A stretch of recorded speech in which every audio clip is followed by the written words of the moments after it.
Hello, everyone. Happy to be with you again. This is Jan from Prague, Hello, everybody. and we have also special guest Michael Doran. Hello, Michael. Happy to having you. Hi, great to be here. You teach at NYU in University of Florida. You served in George W. Bush administration.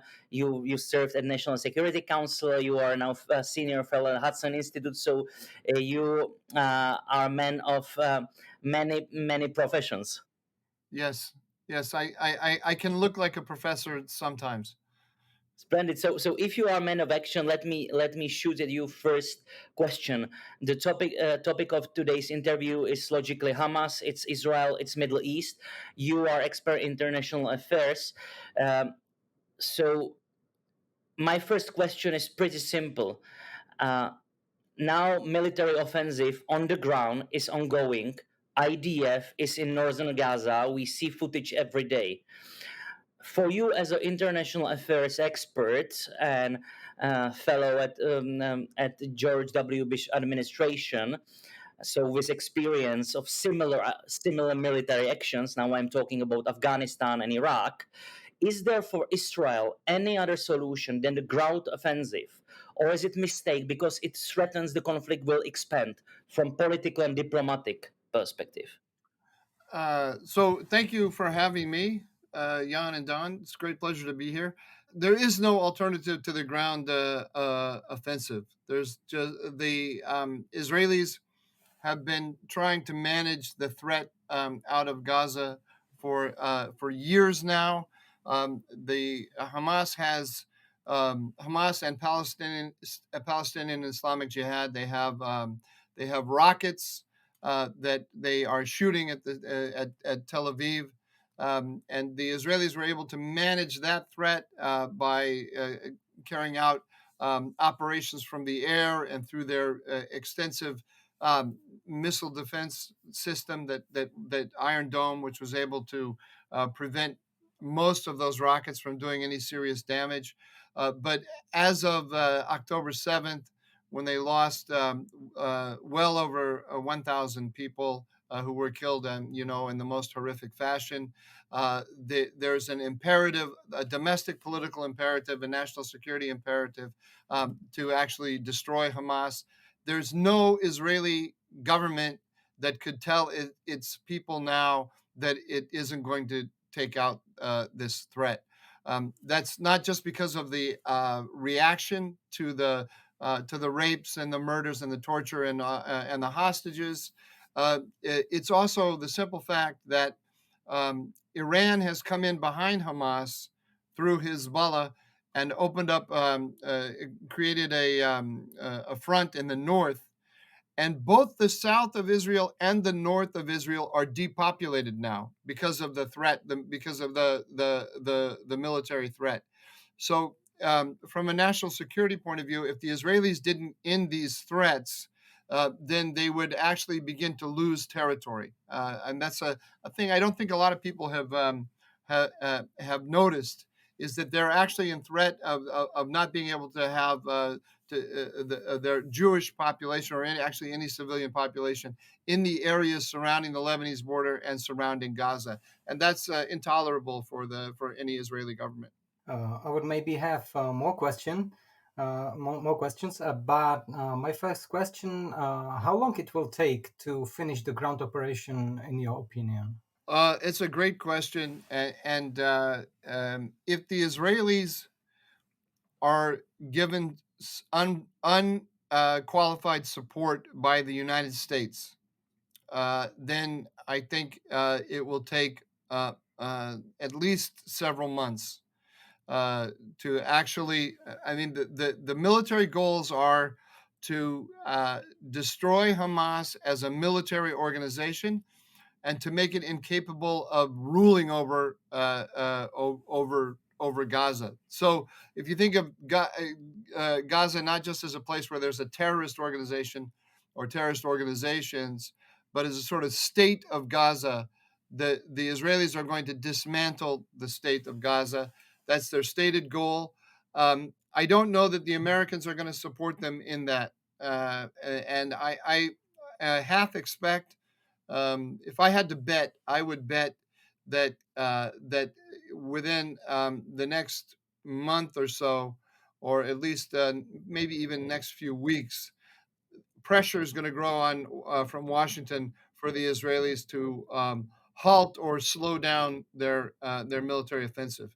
The key to understanding this is, or the key signs that we'll know are how the Americans are going to respond when the Israelis start going into Han Yunis. So they're well on their way to controlling all of the north of the Gaza Strip, and Hamas's opposition to Israel has collapsed. Not entirely. I mean, there's still pockets of resistance that are not insignificant, but as a kind of strategic organization in the north, Hamas has collapsed. The hostages are in the south, in Han Yunis, mostly, I believe.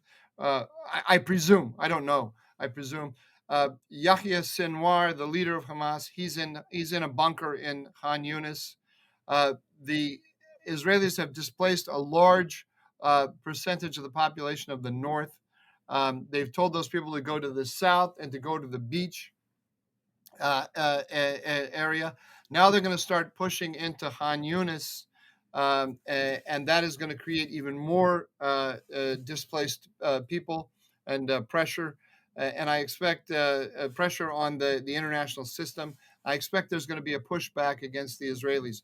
I fully support the Israelis and everything that they're doing. So I hope this isn't the case, but this is what I expect. You mentioned dynamics in Washington.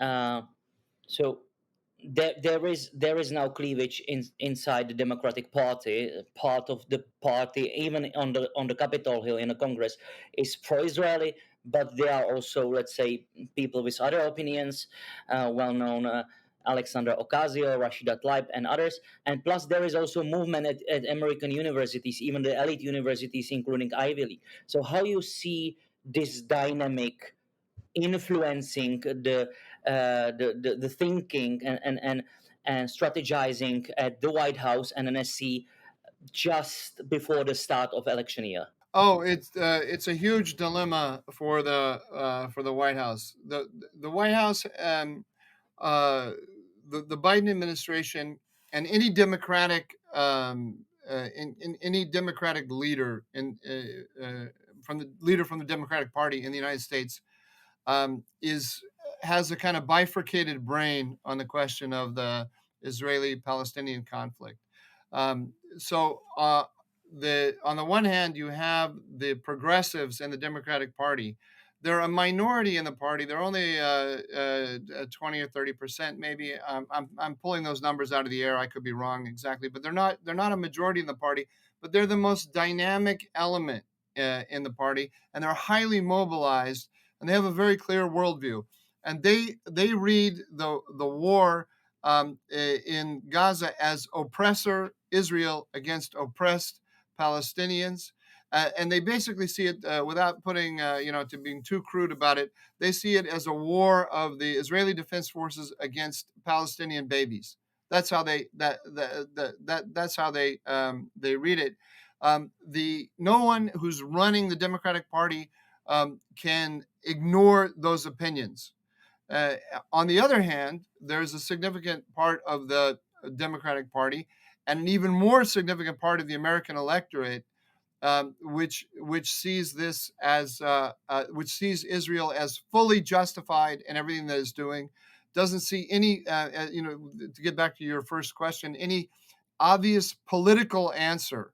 I mean, what the progressives want to say is that Hamas is an ugly expression of the Palestinian desire for self-determination and freedom. Yes, yes, it's very ugly, the things that they do, but we have to understand that it's a response to ugly things the Israelis have done. People like me, I think the majority of Americans just don't see it that way. Hamas is a genocidal organization. It's a death cult. It is the enemy. It wants to wipe out Israel entirely. It says it openly that it wants to wipe out Israel. It uses human shields as a part of its strategy. Its whole goal is to have Palestinian babies killed so it can put those images on the on TikTok and elsewhere. And so there's no possibility of a future of coexistence between Israelis and Palestinians as long as Hamas is in power. There's no way to compromise with it. It's like, how do you compromise with a rapist? I say, hey, I think you misunderstand me. Let's have a discussion. It just doesn't work that way. So the administration has to, on the one hand, support Israel because no American president can remain legitimate and not give Israel support. But on the other hand, signal sympathy for these progressive views, which are diametrically opposed to what people like me and a significant part of the electorate think. So what they tend to do to solve this problem is they put Israel in a bear hug, and they give it lots of support, and they kiss it, and then they turn to the pro-Israel voters and they say, look how I'm holding it and kissing it. And then they turn to the progressives and they say, look how I'm restraining it. Look how I'm restraining it. And so it ends up, if you listen to the messaging is Israel has a right to defend itself. The sort of the top line messages of the administration. Israel has a right to defend itself. It should abide by the laws of war. We all know the Israeli military abides by the laws of war.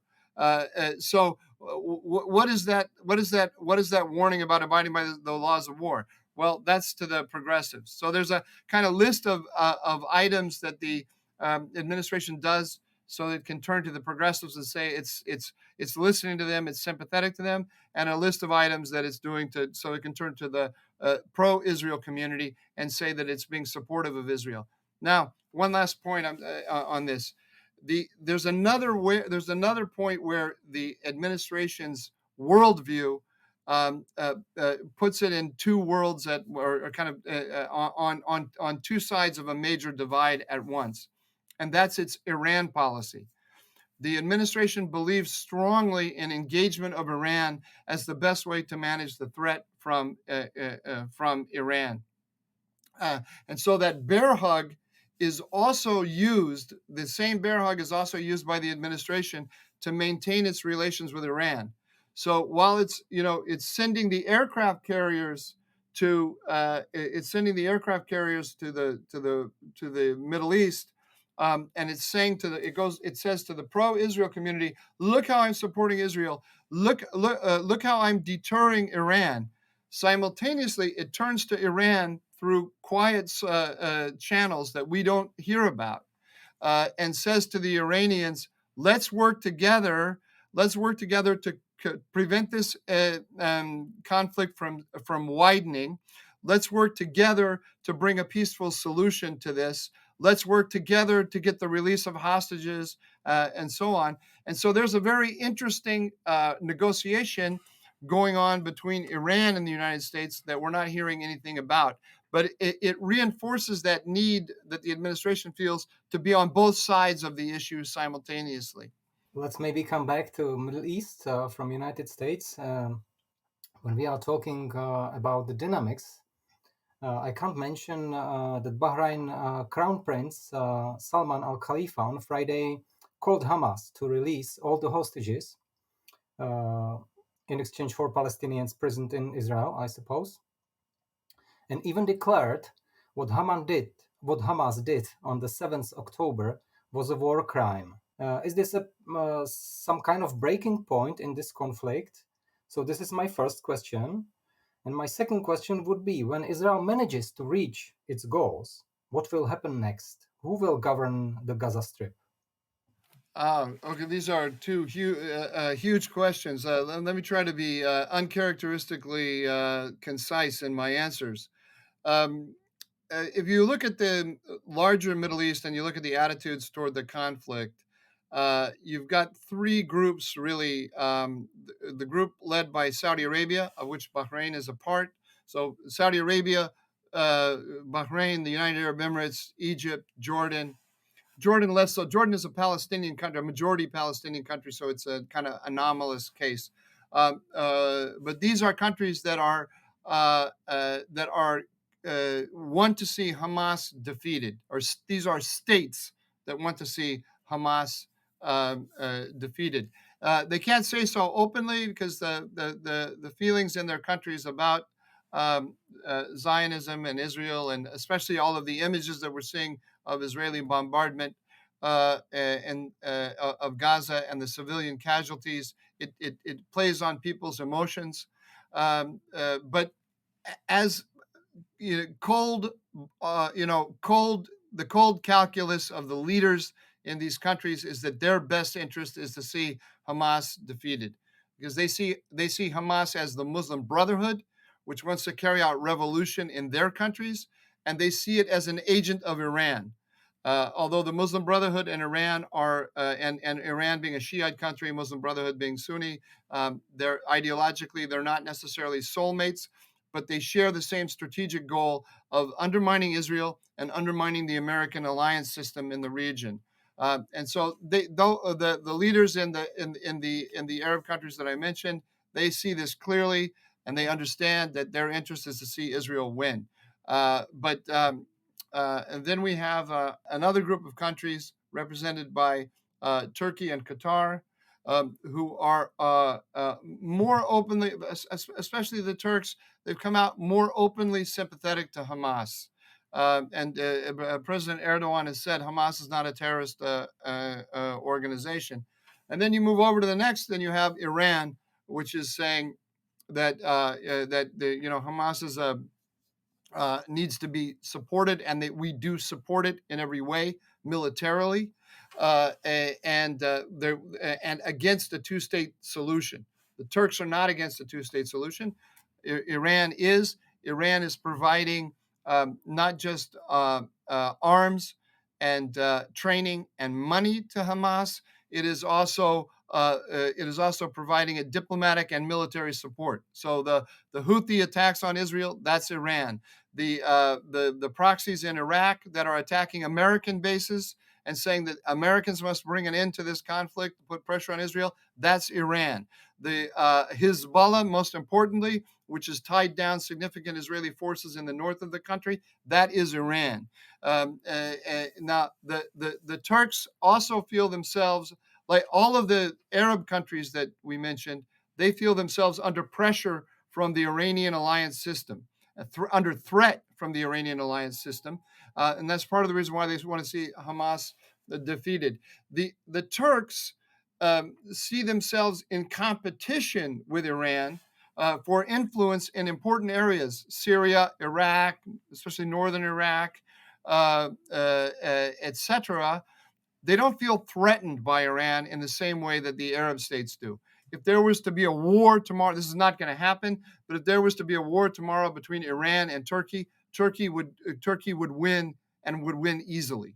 That is the only country in the Middle East that feels no really serious military threat from Iran. Iran is an annoyance to Turkey, more than an annoyance. You can say like there is a serious competition there, but there isn't the sense of threat that the Gulf states have. Playing out against all of this is what makes the Middle East is always three-dimensional chess.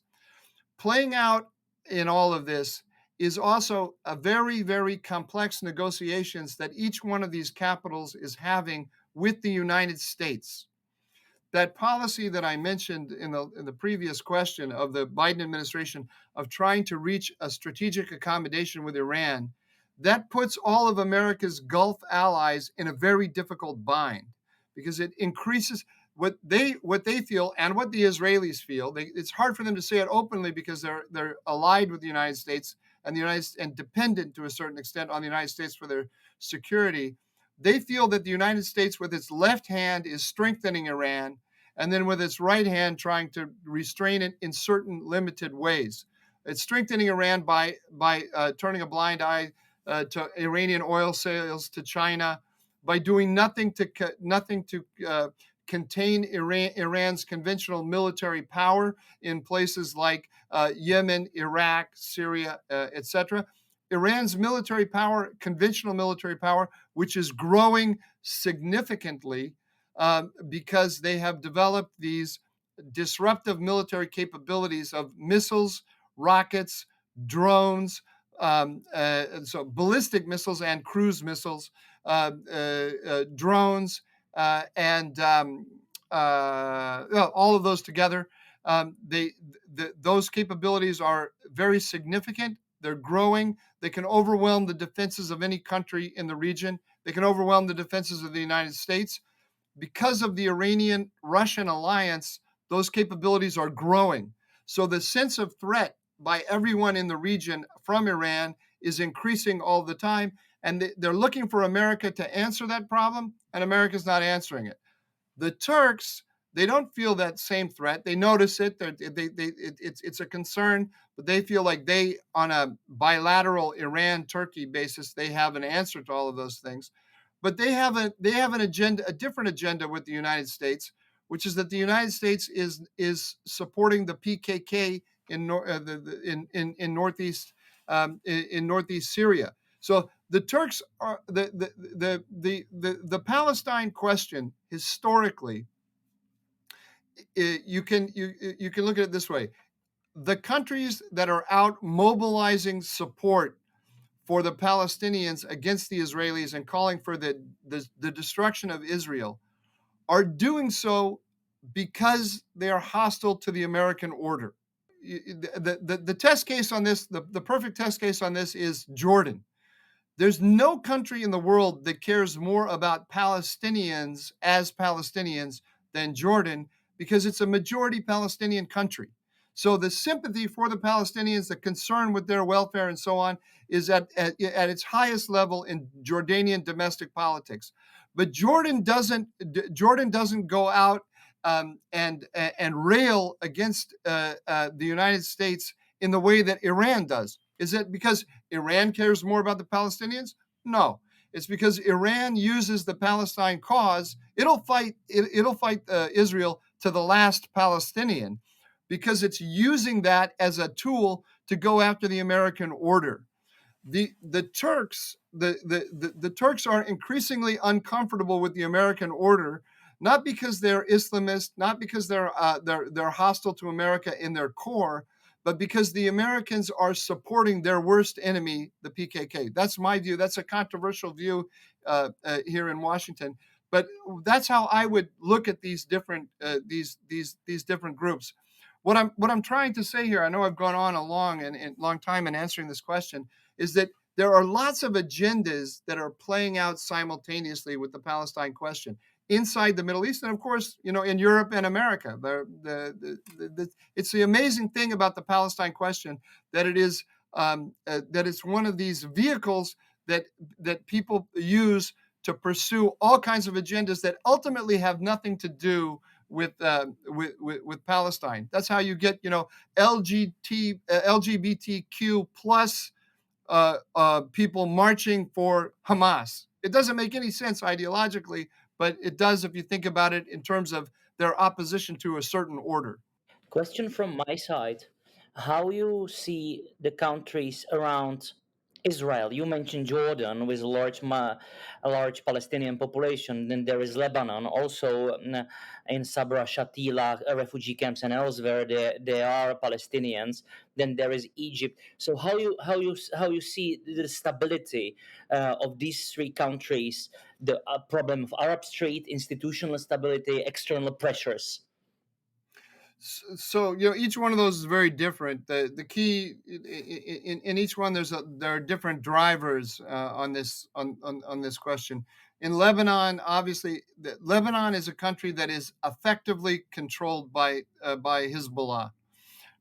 They don't. It's not a dictatorship in which Hezbollah controls everything that goes on, but Hezbollah takes what it wants from Lebanon at the point of a gun, and then has there's a political system that manages the rest of Lebanon, and Hezbollah polices that system to make sure that no element in it crosses any of the red lines that Hezbollah has set up that will get in the way of what Hezbollah wants. So Hezbollah wants to control ports so that it can bring war materials in freely without any problem from the Lebanese state.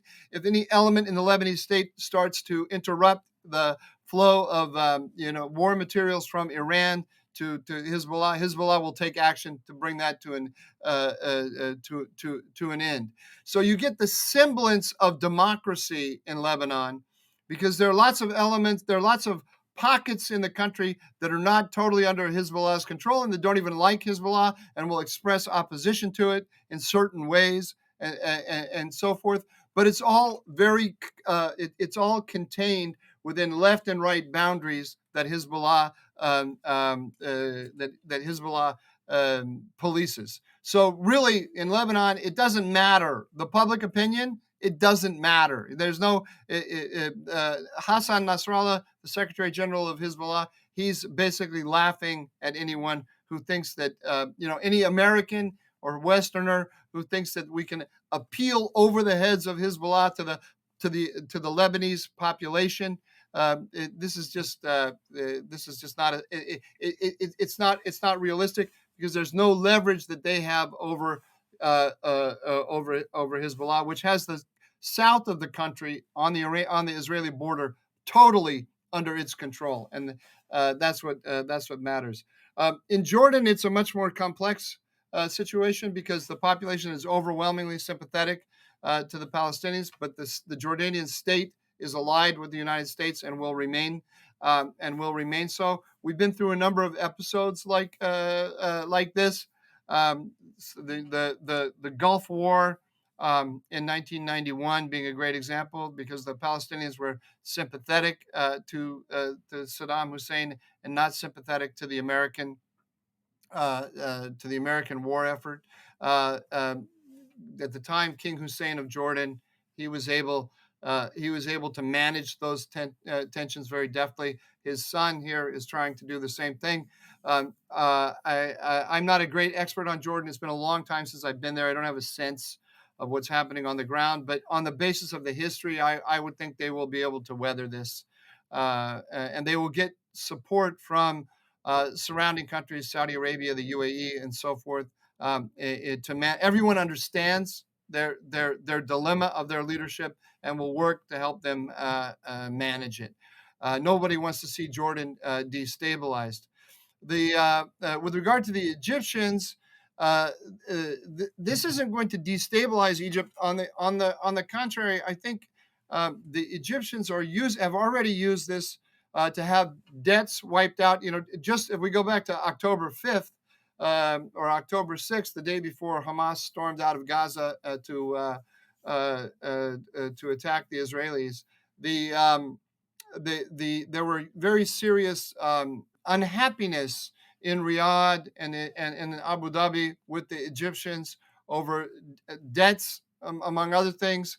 That's forgotten now, because everyone recognizes that Egypt is going to be crucial to the reconstruction of Gaza, to getting humanitarian assistance in. Right now, the Saudis are annoyed with the Egyptians because there's a big convoy, or last I heard over the weekend, I don't know what the status of it is as of today. There's a big convoy of humanitarian assistance from the Saudis that's been held up, and the Saudis are blaming the Egyptians for it. The Egyptians are using this as leverage over all of their creditors and as leverage over the United States, because they have a list of the agenda items with Washington as well. And so they want to get paid, and to put it in very crude terms, they understand that they're on the front lines here in terms of reconstructing Gaza, and nothing can be done without Egypt. And so they want to make sure that they get recompensed for whatever role they're going to play. Okay, I would maybe finish this subject matter with my last question. What will happen next in the Gaza Strip? Who will govern the Gaza Strip when Israel finishes its ground operation and manages to reach its goals? I can answer that very simply, and then I'll give you a little bit more detail. But the simple answer is God alone knows. There really is no answer to this question. The American answer right now, and the developing, is like, to the extent that there's a thing, the international community, the Europeans, the Americans, their big lesson from October 7 is that this happened because there wasn't a peace process, that we need a two-state solution, and that the Palestinian Authority should be revitalized, and it should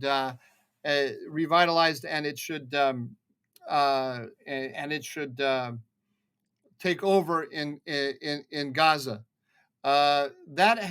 That's like me saying that I really want Bjorn Borg to go back to the men's tennis, and I think we're going to turn him into a champion. It's just pie in the sky. It's just not realistic. We can want it, all we want, but we can't turn the Palestinian Authority into something it is not. It is, number one, a decrepit organization. It is not in control of the West Bank. Abu Mazen has emptied the leadership of the Palestinian Authority of anyone except for his cronies. There is no Palestinian feels tremendous loyalty to Abu Mazen and what he represents. What does he represent other than the rule of Abu Mazen and his cronies? Nothing. And as a result, there's no ideological vigor to it. There's no clear vision of a future for the Palestinians or the Palestinian Authority, and its power has been eroded. And Hamas has taken advantage of that and created pockets of little Gazas, you could say, inside the West Bank. And it hasn't got a lot of attention, but the Israeli military in this conflict in Gaza is simultaneously very active in the West Bank, much more active than it's been at any time since the early 2000s, in places like Jenin, Nablus, etc. There are very serious firefights. They even bombed from the air a couple of times, the Israelis, in order to root out the Hamas elements in the West Bank. This is a huge indictment of the idea that the Israelis and the Palestinian security services can work together. The Palestinian Authority security services can work together to solve the security dilemma that Hamas represents. Hamas already kicked the Palestinian Authority out of Gaza. The idea that it's going to come in comfortably and rule afterwards, it's fanciful. It's just not going to happen. Now, the Israeli answer, the Israelis have not formulated a clear answer to your question. The one thing that they have said, and Prime Minister Netanyahu said it, is that Israel will retain overall security control of of Gaza. What that means is that they want the IDF to be able to go in and root out threats as they emerge. They're not going to go back to the system like they had after the Gaza withdrawal in 2005. Where they basically said, we have nothing to do with security. That didn't work in the eyes of the Israelis. And when I say in the eyes of the Israelis, I'm not just talking about the Netanyahu government or the national security elite. I'm talking about the whole society. The international community, the Americans and the Europeans, they have yet to wake up to how the world changed on October 7th. We are not in the same world. And I don't think just in the Middle East, I think in the West as well. But we are definitely not in the same world in the Middle East anymore. We're gonna figure out over time just how different it is. But on this particular issue, we are already in a new world, and it should be clear to everyone. Even Israeli liberals, who traditionally strongly in favor of the two-state solution, strongly in favor of significant territorial concessions by Israel in order to reach accommodation with the Palestinians and so on, they have been forced to rethink all of their basic assumptions as a result of October 7th. No, in the latest polling I saw on this by a reputable Israeli pollster, something like 10 or 11% of Israelis wanted to see Palestinian Authority control of Gaza afterward. 10 or 11%. So no conceivable governing coalition in Israel, whether it's center-left, center-right, or right, whatever it is, none of them can turn to their electorate and say, we're going to put Abu Mazen and his cronies in charge in Gaza. That would be the response by the Israeli electorate would either be shock and outrage or just laughter. It's completely non-viable. So that's why my answer to you, Don, is God knows. I mean, I see the ideas that people are throwing out, but none of them are actually viable. What we're going to see is a lot of clashes over this. I actually think that this is one of the biggest questions now. There have been all this friction between the Americans and the Israelis over lots of different things, over fuel for Gaza, for hospitals and sanitation facilities, over Israeli military operations that endanger civilians, over negotiations for hostages, all of these different kinds of things, where the Americans have taken, a more vocal position for the humanitarian position, and the Israelis have put the emphasis on the military goals and the continuation of the military operations.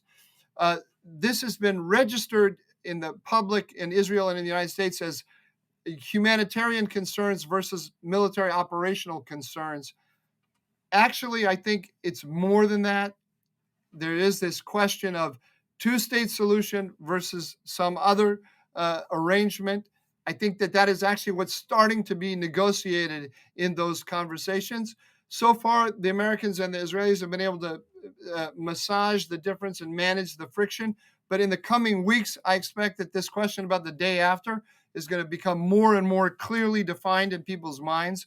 The Israelis are going to try not to answer the question, because not just because they don't have a good answer, but also because it will break up the coalition. Their coalition has very different ideas about what should happen politically. I doubt that anyone in Israel, on the right or on the left, has really formulated a clear plan and even begun to discuss it. My last question is about broader implication of what's happening in Middle East. There are more problems than Gaza. There's Lebanon, African Horn, Sudan, Libya, Iran. Do you think that Middle East will come back into spotlight of Washington, especially when we now see the Russia chipping in already for years, now China? So do you think that current situation in Washington in upcoming year 2, 3 will bring American muscle back in the region for long term? Yes, the simple answer to your question is yes. But the question is how that's going to happen. It's going to be a very bumpy ride. Let me give you my view of what is my view of what's happening. So my picture of reality and how the Biden administration's policy actually doesn't address reality. And that's where you're going to get the bumpy ride. Reality is this: China, Russia, and Iran are in an alignment to destroy the American-dominated global system, or to undermine it, to weaken it, to undermine America's status as the decisive strategic actor. One of the arenas of that competition, a very important arena of that competition, is the Middle East.